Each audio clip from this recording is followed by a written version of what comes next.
Everybody knows that the dice are loaded. Le Yellowstone est un parc naturel surprenant avec une vie sauvage incroyable et j'ai moi-même eu la chance de le visiter il y a quelques années.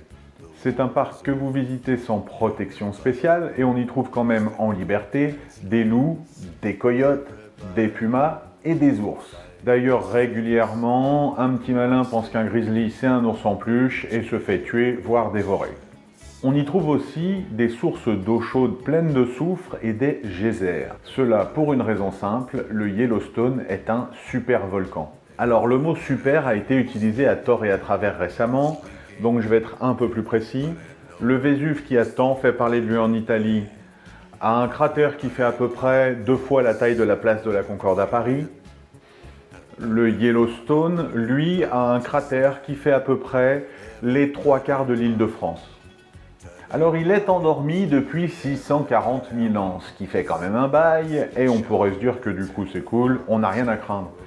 Mais avec autant d'activités de geysers, de séismes et de sources d'eau chaude, eh bien on sait qu'en dessous, il y a toujours de la lave en fusion et que les réservoirs de magma sont bien plus importants qu'on ne le croyait. Et du coup, que se passerait-il s'il entrait en éruption ? Là, il faut faire attention. Aucun humain n'a jamais été témoin d'un tel spectacle et d'un tel phénomène. Donc on ne peut faire que des extrapolations à partir de ce qu'on connaît nous. L'explosion initiale, déjà d'après les calculs, devrait raser une zone de 4000 km². Tout calciné, tout incinéré, plus rien en état. Comme tout volcan, il va expulser dans l'atmosphère de grandes quantités de poussière, mais il est tellement plus massif que les autres qu'il en a bien plus à expulser. Ce qui fait que ça plongerait une grosse partie des États-Unis dans un hiver nucléaire. Et cet hiver nucléaire, c'est très simple.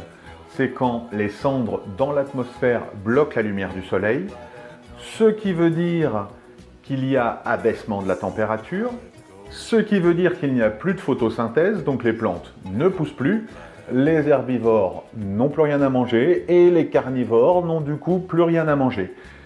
Destruction de la chaîne alimentaire. Et ça va durer pendant des années, c'est pas 3 semaines. Accessoirement, pour rendre ça un peu plus fun, les cendres volcaniques sont très nocives à respirer. Elles provoquent des lésions graves au niveau de tout l'appareil respiratoire et des poumons. Et même si au final, cette explosion tuerait seulement, si on peut dire seulement, quelques centaines de milliers de personnes, elle changerait la face du monde totalement. Parce que les États-Unis sont par exemple de gros producteurs de céréales. Si d'un seul coup la production de céréales des États-Unis tombe à 0, on va avoir dans le monde une grosse pénurie. Les prix vont flamber et si le prix du blé est multiplié par 20, le prix des aliments faits à base de blé est multiplié par 20. Ça vous donne une idée de ce qui va se passer. De plus, pas une multinationale ne travaille pas avec les États-Unis. De nombreux sièges sociaux de sociétés hyper importantes se trouvent là-bas et il y a fort à parier que les bourses s'écrouleraient une à une. En résumé, si le Yellowstone se réveille, ce ne sera pas la fin de l'humanité, mais ce sera à coup sûr la fin de la société humaine telle que nous la connaissons.